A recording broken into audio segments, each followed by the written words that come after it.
Seguimos en Punto de Referencia a tu noticiero y esta noche conversamos con el vicecoordinador del Grupo Parlamentario de Morena en la Cámara de Diputados, Leonel Godoy, para hablar del diálogo nacional sobre la reforma al Poder Judicial y los temas centrales que se han abordado. Buenas noches, bienvenido, diputado. Gracias, Alberto. Mucho gusto estar en Punto de Referencia. Buenas noches, bienvenido. Bienvenido. Gracias, Azul. Buenas noches. Varios temas se han abordado ahí, pero hay algunos que han causado más resistencia que otros, diputado. Por supuesto, la elección de jueces, ministros y magistrados, que ya desde hace tiempo se ha venido estando en el centro de la polémica, pero también me sorprendió a mí personalmente esta resistencia fuerte a un órgano supervisor, como sería este tribunal que sustituiría al Consejo de la Judicatura, diputado. Son dos. Un tribunal de disciplina judicial y un órgano administrativo. Y en ambos casos es los órganos del Poder Judicial los que se encargan de proponer y de calificar. Eso casi no se dice. Quien va a calificar la elección de los miembros del tribunal es del Tribunal de Disciplina Judicial, va a ser el Tribunal Electoral del Poder Judicial de la Federación, y quien va a salvo su propia elección, que esa la resuelve la Suprema Corte. O sea, en ningún momento en esos casos le corresponde ni al Ejecutivo ni al Legislativo. Entonces sí es extraña. Sucedió, eso ocurrió en Jalapa el martes pasado, y nos sorprendió mucho la actitud entre ellos de un magistrado, uno muy alto, que resulta que él es magistrado federal, y rompiendo el protocolo, ahí hubo 12 ponentes, 9 hablaron en contra de la reforma, solo 3, bueno, 2 y uno un poco neutro. Entonces ese foro, que era el cuarto, fue el quinto, perdón, en Jalapa. Ese foro pues estaba muy cargado con los ponentes y los miembros del auditorio, entre ellos este magistrado. Pero resulta que ese magistrado tiene una hija que es jueza.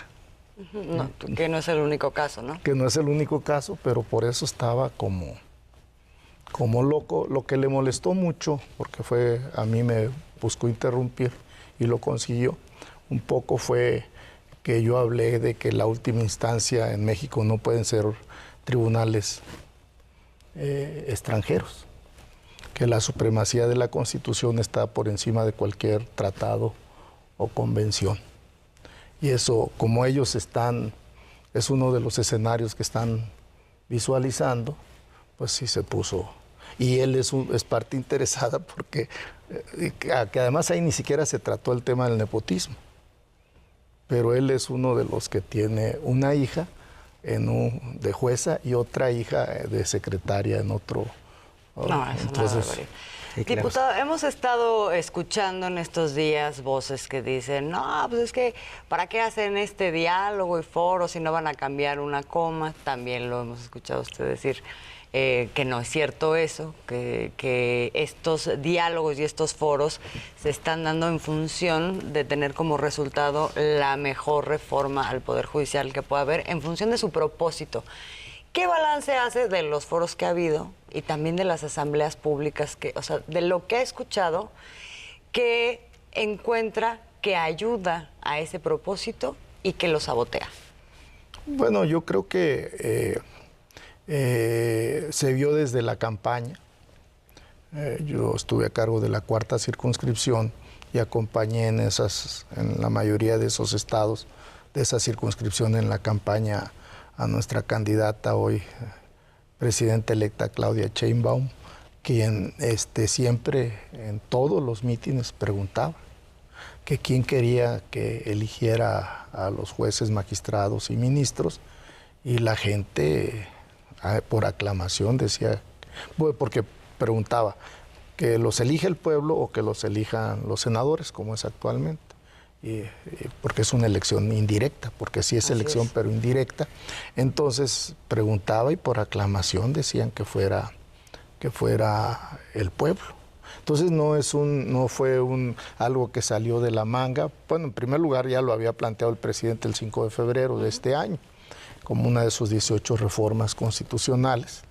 Nada más que la Corte pues veía como casi imposible que hubiera mayoría calificada y no tendieron puentes de comunicación. Entonces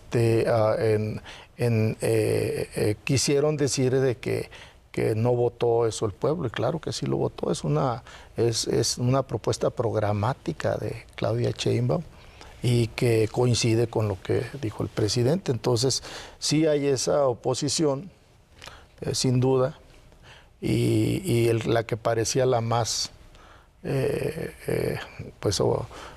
que mayor oposición generaba era la elección de jueces, magistrados y ministros, pero ahora vemos también que estos órganos, que van a desaparecer el Consejo de la Judicatura y se crearán estos dos órganos, uno de disciplina judicial para jueces, magistrados y ministros, y un órgano de administración que revisará el funcionamiento, vigilará como pues las funciones administrativas del Poder Judicial de la Federación.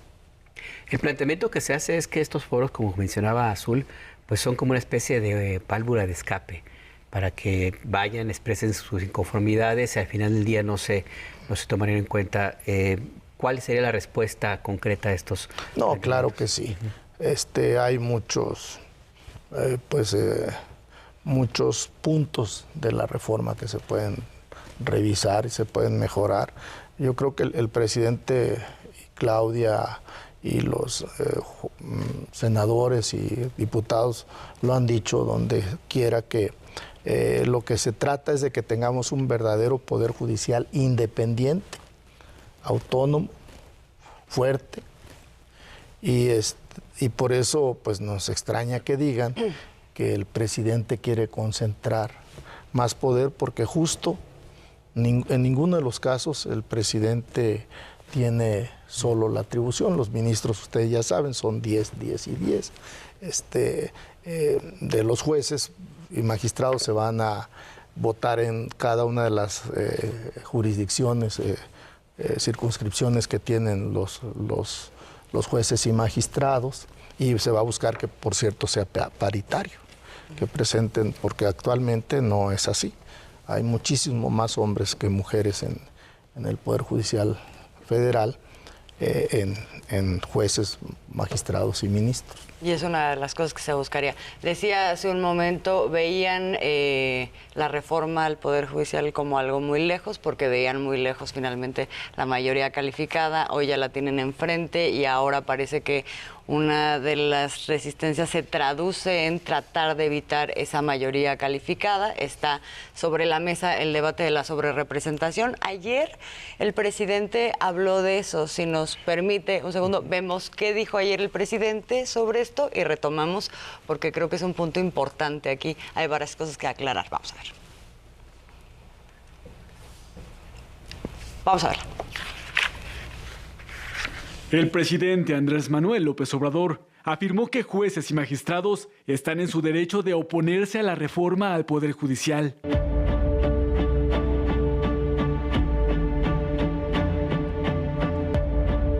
Esto luego de que anunciaran una estrategia para impugnar ante órganos internacionales la reforma y la supuesta sobrerepresentación de Morena en el Congreso. Los miembros del Poder Judicial se oponen a la reforma que plantea la elección ciudadana de jueces, magistrados y ministros de la Suprema Corte de Justicia en 2025. Es un asunto de libertad, ¿no? De voluntad. Pero si no quieren someterse al escrutinio público en un sistema político democrático, pues ya desde antes hubiesen abandonado su cargo voluntariamente. Y no hay que tenerle miedo Al pueblo ni hay que tenerle miedo a las reformas y no hay que aceptar chantajes.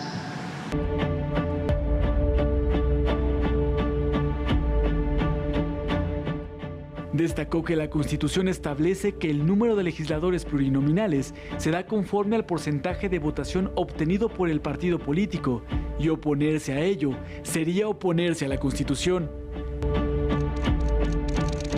La Constitución es muy clara. No es que un poder lo decida.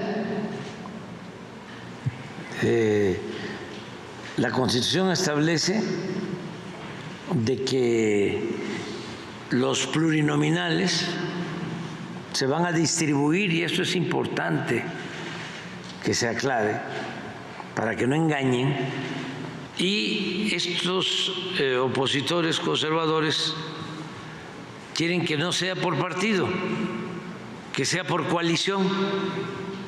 Pero si la Constitución establece que es por partido,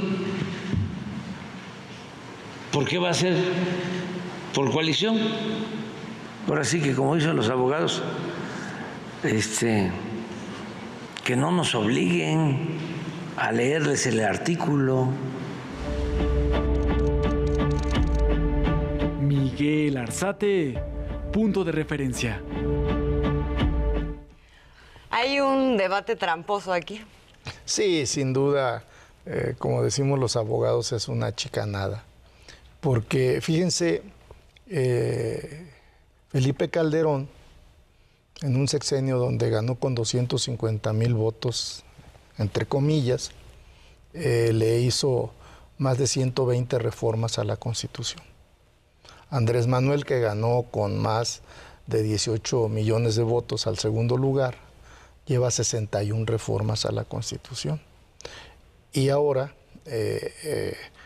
esa misma regla, porque es una regla del 97, si mal no recuerdo, siempre se ha aplicado a los partidos políticos. La de la sobrerepresentación. La sobrerepresentación siempre se ha aplicado así. A los partidos, no a las coaliciones. No dice la Constitución, el 55, creo que la fracción quinta dice claramente que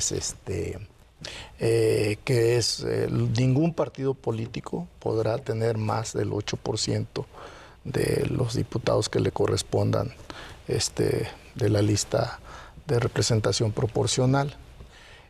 Pero además hay otro dato.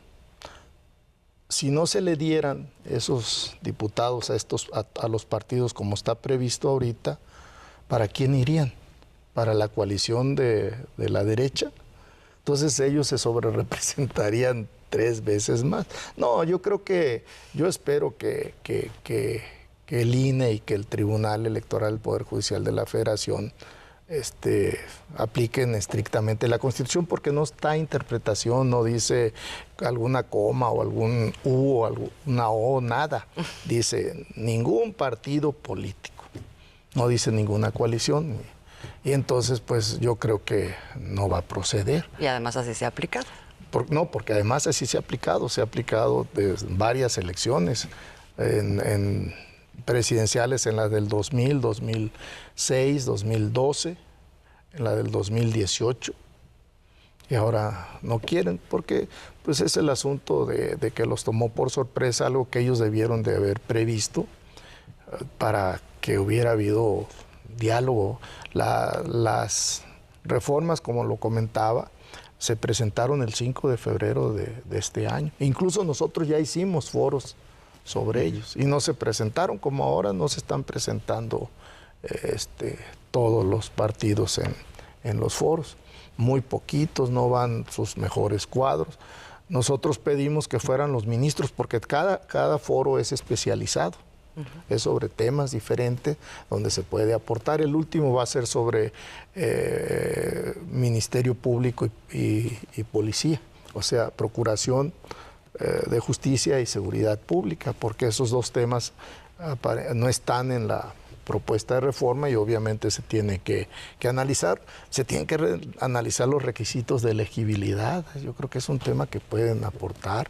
Hay un tema que se tiene que ver, el tema de la elección, yo creo, va a ser única, como debe de ser, pero la gradualidad, o sea, cuando entren quiénes, porque tampoco se puede abandonar los juicios que están en curso. O sea, hay muchas cosas que se tienen que revisar procesalmente, porque además esta reforma también está planteando una reforma procesal para hacer más expeditos los juicios, fundamentalmente los penales. Pues mucho que analizar, todavía quedan algunos foros y ojalá tengamos oportunidad de volver a conversar, diputado Leonel Godoy. No, será un gusto, Alberto Azul, estar aquí en Punto de Referencia. Hoy me lo perdí el programa por estar con ustedes. Muchas gracias por acompañarnos. Muchas gracias.